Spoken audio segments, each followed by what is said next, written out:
OBC नेते लक्ष्मण हाके यांचे बारामतीत फटाके वाजवून स्वागत। ओबीसी नेते लक्ष्मण हाके हे आज बारामती तालुक्याच्या दौऱ्यावर आहेत। बारामतीतील सामाजिक कार्यकर्ते चंद्रकांत वाघमोडे, पोपट दवडे आणि विठ्ठल देवकाते यांच्याकडे आले असता बारामतीतील ओबीसी कार्यकर्त्यांनी लक्ष्मण हाके यांचे फटाके वाजवून स्वागत केले। यावेळी बारामतीतील पत्रकारांशी संवाद साधला। पहा काय म्हणाले लक्ष्मण हाके।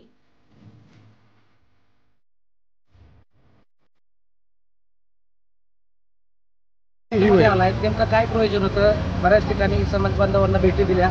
आज देखील गेल्या काही दिवसांपूर्वी बारामतीमध्ये आला होता, आज परत एकदा बारामतीमध्ये आलाय। काय नेमकी भावना आहे आणि काय प्रयोजन होतं? खरं तर बारामतीमध्ये आज मी श्री पोपटनाना धावडे जे एक सामाजिक कार्यकर्ते आहेत, माहिती अधिकार कार्यकर्ते आहेत आणि जनसामान्यांच्या प्रश्नावरती नेहमी इथल्या इरेग्युलर कामाच्या विरोधामध्ये ते नेहमी संघर्षमय त्यांचं जीवन राहिलेलं आहे।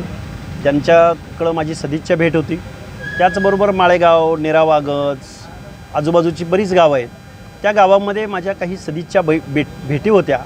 बऱ्याच तरुण वर्गाने मला बारामतीमध्ये बोलवलेलं होतं आणि ही सदिच्छा भेट आहे। हा काही दौरा नाही, हा काही कुठं सभा मिटिंगसुद्धा लावलेली नाही मी, पण येऊ घातलेल्या काही कालावधीमध्ये या महाराष्ट्रामधल्या ओबीसी VJNT SBC जे सामाजिकदृष्ट्या मागास आहेत, जे ओबीसी रिझर्वेशन अंतर्गत येतात, त्या लोकांचा खूप मोठा लढा या महाराष्ट्रामध्ये उभा राहतो आणि त्याच्या आम्ही प्रायमरी बैठका या संपूर्ण महाराष्ट्रामध्ये अधिवेशन संपल्यानंतर लगेचच सुरू करत आहोत आणि त्याची एक तयारी म्हणून बारामती शहरामधल्या अनेक वकील मंडळींनी, अनेक समाजाच्या संघटनांच्या प्रमुखांनी त्यांच्या सगळ्यांशी बातचीत करण्यासाठी मी आज बारामतीमध्ये आलो आहे।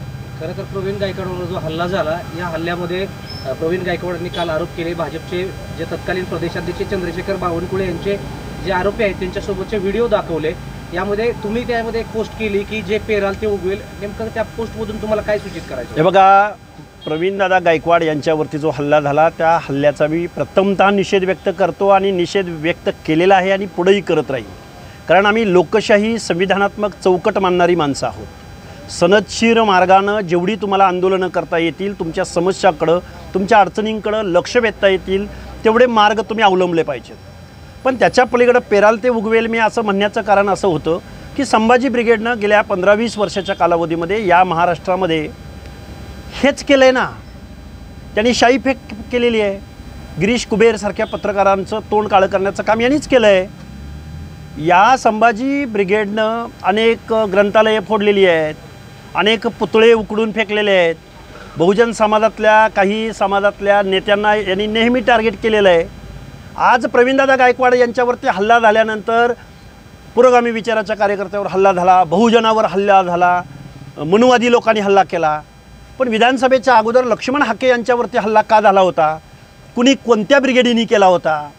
त्यावेळी प्रवीणदादा गायकवाड पुढे येऊन बोलले नाहीत। प्रवीणदादा गायकवाड हे बेगडी पुरोगामी आहेत। नाव बहुजनांचं घ्यायचं, नाव फुले शाहू आंबेडकरांचं घ्यायचं, काम मात्र पवार फॅमिली असेल, कोल्हापूरचे महाराज असतील, संस्थानिक वतनदार जागीरदारांचं काम करायचं। संघर्ष करायची वेळ आली की घरामध्ये लपून बसायचं।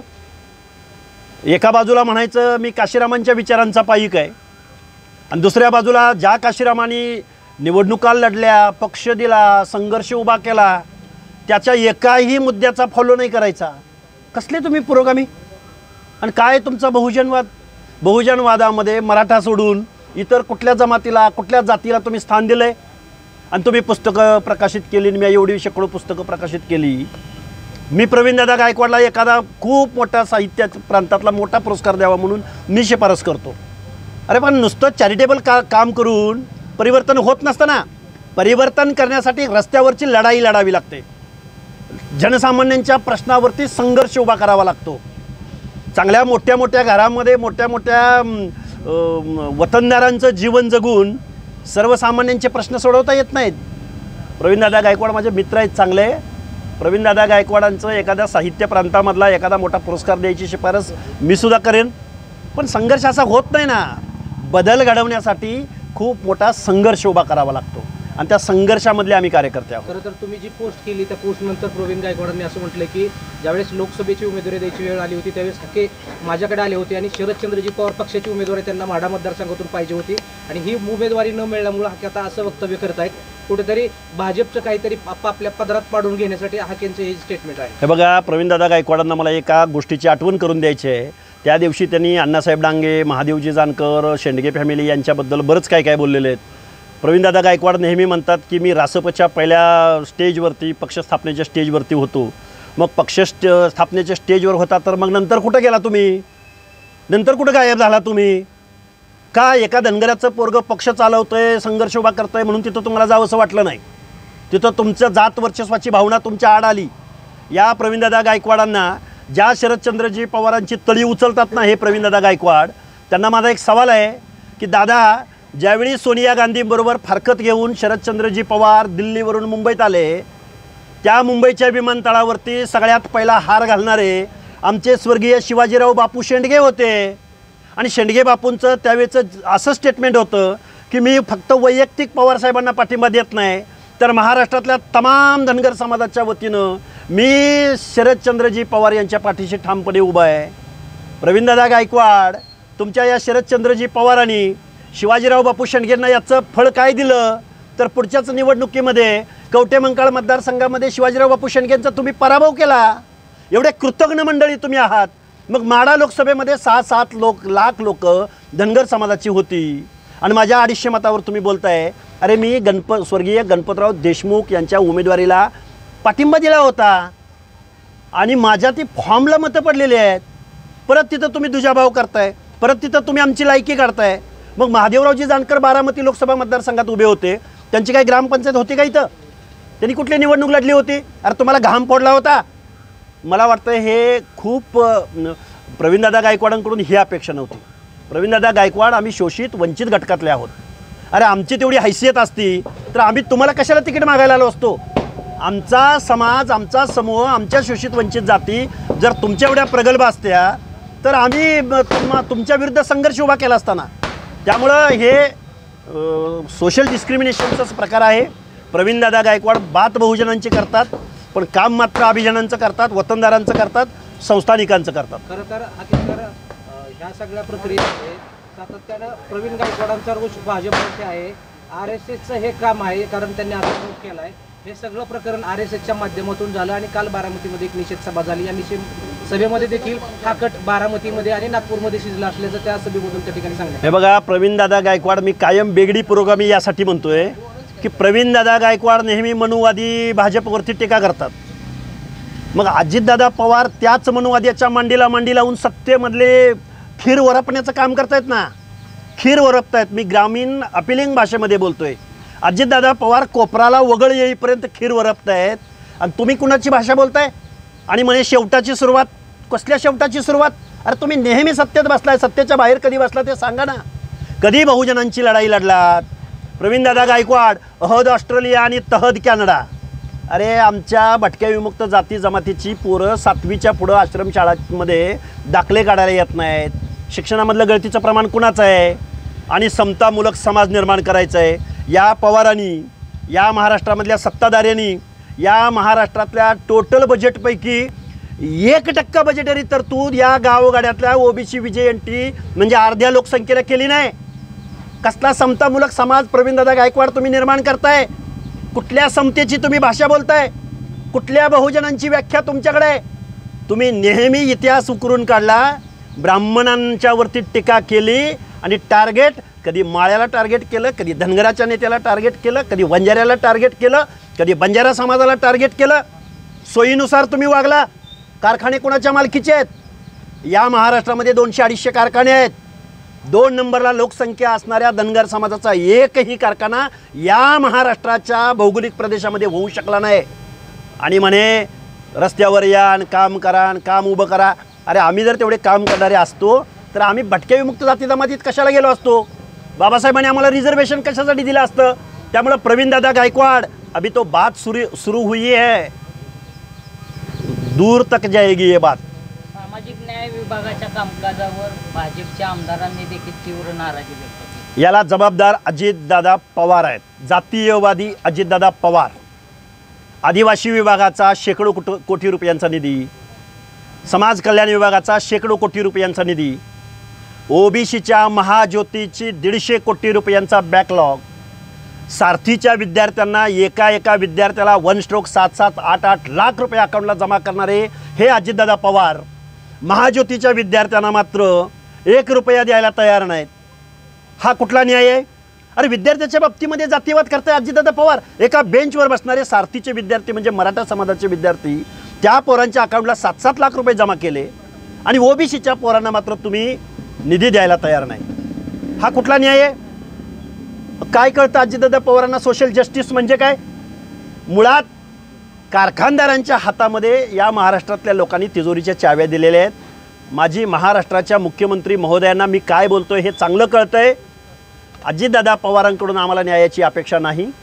आम्ही माननीय देवेंद्र फडणवीस साहेबांवरती अजूनही विश्वास करून आहोत. येऊ घातलेल्या कालावधीमध्ये महाज्योती ओबीसीच्या बजेटरी तरतुदीविषयी जर मुख्यमंत्री बोलले नाहीत तर मग संघर्ष या महाराष्ट्रामध्ये इथून पुढचा काळ हा ओबीसींचा असेल. प्रवीणदादा गायकवाड कुठल्या शेवटाची कुठली सुरुवात करणार आहेत आम्हाला माहिती नाही, पण आमच्याच जीवावर तुम्ही राजकारण केलं आहे. पण आता आमच्या पोरांना कळायला लागलं आहे तुम्ही दोगले आहात, तुम्ही डुप्लिकेट पुरोगामी आहात. हा माझा आरोप प्रवीणदादा गायकवाड आणि त्याच्या सगळ्या संघटनेवर आहे. हाके सर, गेल्या काही दिवसांपासून ओबीसीच्या आरक्षणाबाबत तुम्ही भूमिका मांडताय, मात्र या सगळ्या प्रक्रियेमध्ये गेल्या अनेक वर्षापासून धनगर समाजाच्या आरक्षणाचा जो प्रश्न प्रलंबित आहे यावर तुम्ही देखील बोलताना दिसत नाही आणि गोपीचंद पडळकर लक्ष्मण हाके बारामतीच्या शारदा प्रांगणात 7 दिवसाचं जे उपोषण झालं त्यातला कार्यकर्ता आहे 2014चं. दुसरी गोष्ट, धनगर समाज ओबीसीमध्ये येत नाही हे सांगितलं कुणी? धनगर समाजाला जे विजयंतीचं 3.5% आरक्षण आहे ते 27% मधलंच आहे.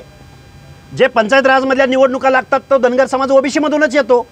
केंद्रामध्ये जेवढा शिक्षण आणि नोकरीच्या एंट्री पॉईंटला धनगर हा ओबीसीमध्येच आहे. त्यामुळे धनगर समाजाची ही जबाबदारी आहे की या 27% आरक्षणाचं संरक्षण करणं हे धनगर समाजाच्या पोरांची जबाबदारी आहे. जे ताटातलं आमच्या ताटातलं जे आरक्षण आहे ते वाचवायचं का नाही वाचवायचं? त्यामुळे आमची प्रायोरिटी आता आमच्या विजयंती आमच्या ताटातलं आमची पोरं शिकतायत, पोरं MPSC देत आहेत, पोरं नोकऱ्यांमध्ये जात आहेत, ते आरक्षण सोडून द्यायचं असं म्हणणं आहे का कुणाचं? त्यामुळं आमच्या ताटातलं आरक्षण वाचवणं हे आमचं कर्तव्य आहे ना. त्यामुळं धनगर समाजाला आणि धनगर समाजाच्या अलीकडच्या नेतृत्वाला सगळं कळतं आहे. प्रकाशअण्णा शेंडगे असतील, महादेवरावजी जानकर असतील, गोपीचंदजी पडळकर असतील, ह्या सगळ्या मंडळींचं ओबीसी रिझर्वेशन टिकलं पाहिजे ही एकमुखी मागणी आहे.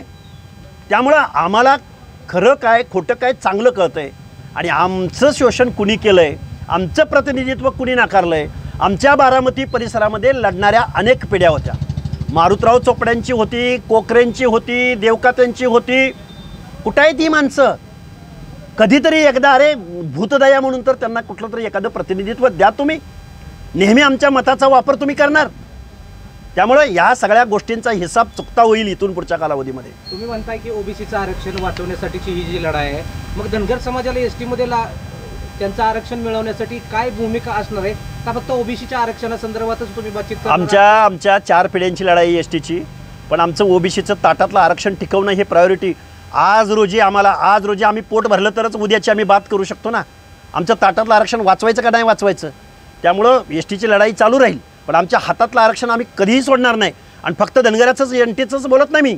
गावगाड्यातल्या 27% गावगाड्यातल्या विजयंती ओबीसीच्या सगळ्या माणसांचं, गाव कुसामध्ये राहणाऱ्या समदुःखी माणसांच्या हिताचं संरक्षण करणं ही आमची प्रायोरिटी आहे. शेवटचा प्रश्न घेतो. सातत्यानं तुम्ही ह्या ओबीसीच्या आरक्षणावरती बोलताय, अजित पवारांवरती तुम्ही सातत्यानं टीका करताय. अजित पवारांचं अर्थ खातं आहे, अर्थ खात्याच्या माध्यमातून निधी मिळत नाही. मग असं असताना मुख्यमंत्र्यांवर तुम्ही बोलत नाही, उपमुख्यमंत्री एकनाथ शिंदेवरती तुम्ही बोलत नाही. केवळ जातीय द्वेष निर्माण करण्यासाठी हाके अजित पवारांना टार्गेट करत असल्याचा आरोप राष्ट्रवादी. आम्ही हक्क मागितले की जातीय द्वेष का? जातीय द्वेष मी धनगराबद्दल बोलत नाही, मी अख्ख्या महाराष्ट्रातल्या 450 जातींच्या हिताची बात करतोय. ओबीसीमध्ये काय फक्त धनगर येतो का? ओबीसीमध्ये 450 जाती येतात. आणि विधानसभेमध्ये कालच्या हाऊसमध्ये अधिवेशनामध्ये ज्यावेळी हा प्रश्न अभिजित वंजारी यांनी उपस्थित केला त्यावेळी उत्तर द्यायला काय मुख्यमंत्री आले होते का? उत्तरदायित्व ह्या महाराष्ट्राचे अर्थमंत्री, उपमुख्यमंत्री, वित्त नियोजनाची ज्याच्यावर जबाबदारी आहे त्यांनीच उत्तर दिलं ना. त्यामुळं उत्तरदायित्व अजितदादा पवारांकडे, तर आम्ही अजितदादा पवारांबद्दलच बोलणार ना. आणि सत्तेमध्ये राहणारे नेहमी अर्थमंत्री पदाला गुळाला जशा मुंगळ्या चिकटून बसतात, अर्थ खातच कशासाठी हवं असतं, उत्पादन शुल्क मंत्रिपदच कशासाठी हवं असतं.